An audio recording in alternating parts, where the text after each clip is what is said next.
Olá, meus caros quadrizaminai. Vamos continuar falando do mal da religião. Eu não citei no último vídeo, e deveria, e cito agora a sentença, a frase de Karl Marx que dizia que a religião ou Deus é o ópio do povo. Eu não sei precisar exatamente se ele disse que era religião ou se era Deus, ou mesmo dizendo que é religião associando a Deus. Agora, se ele falou só simplesmente, tão somente do sistema religioso, da religião, até eu posso concordar um pouco com ele. Como eu disse no último vídeo, que é um parto para você entrar, é um parto para você continuar, é um parto para você sair do sistema religioso, da religião.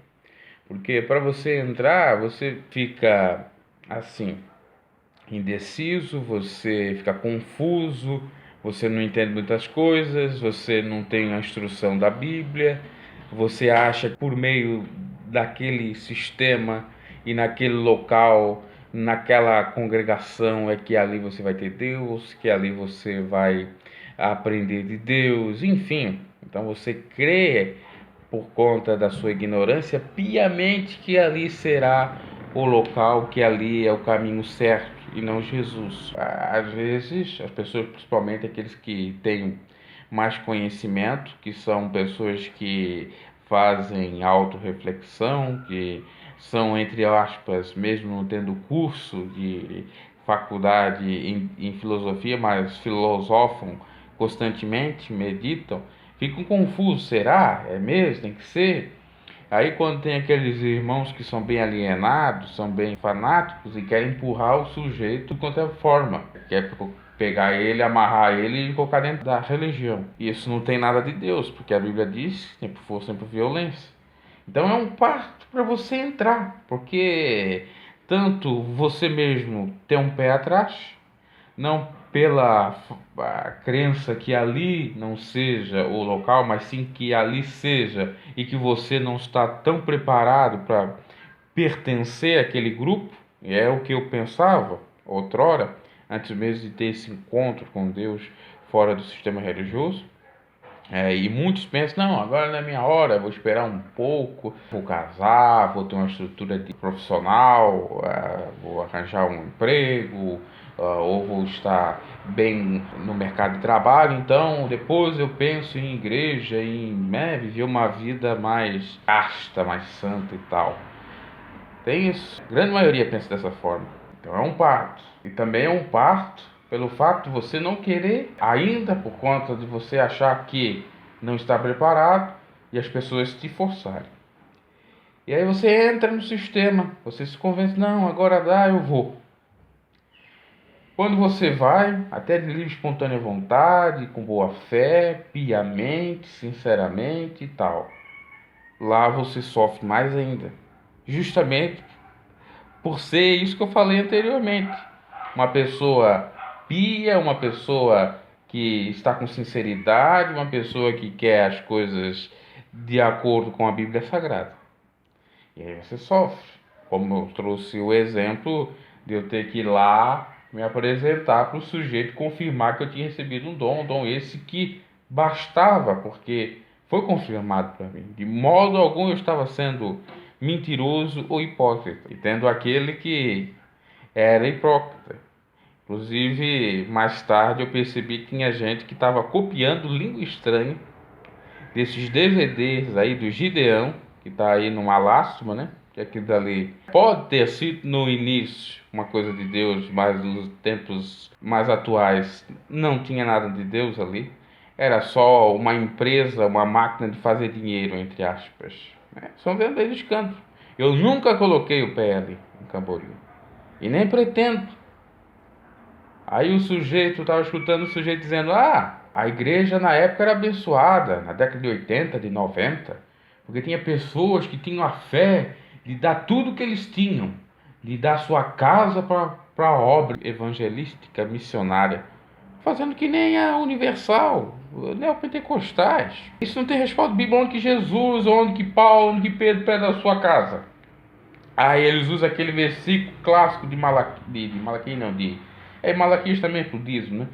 De Atos 5, Ananias e Safira. Ali no contexto era diferente, meus caros. Eles tinham que fazer aquilo, às vezes tinham que vender seus pertences todos e jogar dentro daquela comunidade, porque eles eram marginalizados, eles não tinham direito como hoje todo mundo tem, direito de expressar a sua religião livremente. Eles eram até chamados de seitas e eram perseguidos. Então, uma maneira deles continuar firmes e fortes era necessário aquilo, vender o que eles tinham e repartir entre eles, assim eles iam vivendo. Não é que nem o contexto de hoje. Então eles usam um texto isolado que vira um texto fora do contexto que vira pretexto. Esse é o problema. Então, eu vi esses sujeitos fazendo isso, eu vi esse jeito copiando revelação. A Bíblia fala da revelação. A Bíblia fala, tem um dom, tem um dom. Deus disse, Jesus disse que ia revelar os seus mistérios, seus pequeninos, é verdade.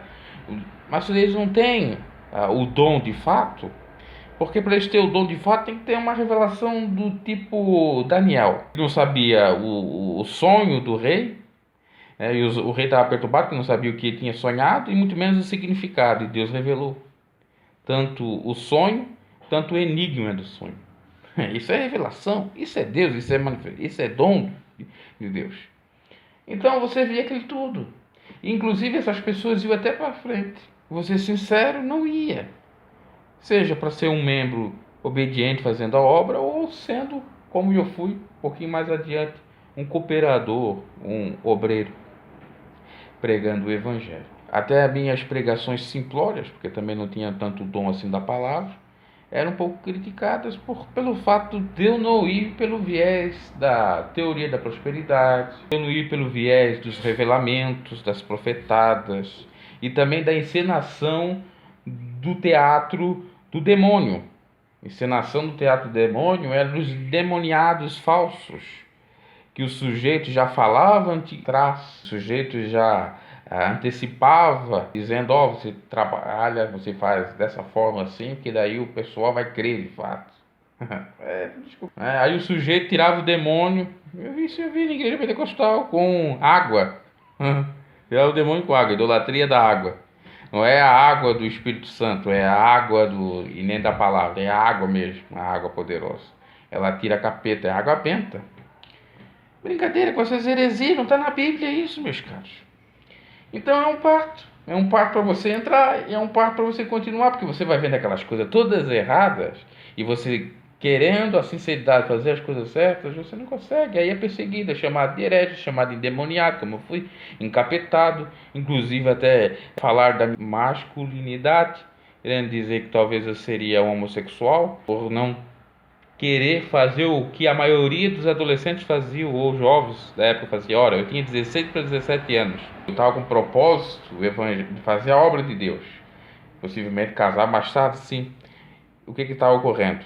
Namorico, não tinha compromisso com Deus, só que eu vi o resultado de tudo isso, e Deus me livrou disso.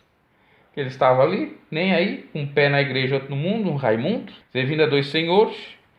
Uns casaram, outros não casaram, tiveram filhos no namoro, de solteiros. Outros foram presos por conta de não poder pagar a pensão alimentícia. Outros foram corneados. E aconteceu. Por quê? Não tiveram temor, não entraram no sistema religioso temor a Deus, mas sim para se aparecer ao homem, na convenção dos homens. E atrás dos homens, inclusive pessoas indo atrás de revelações de casamento.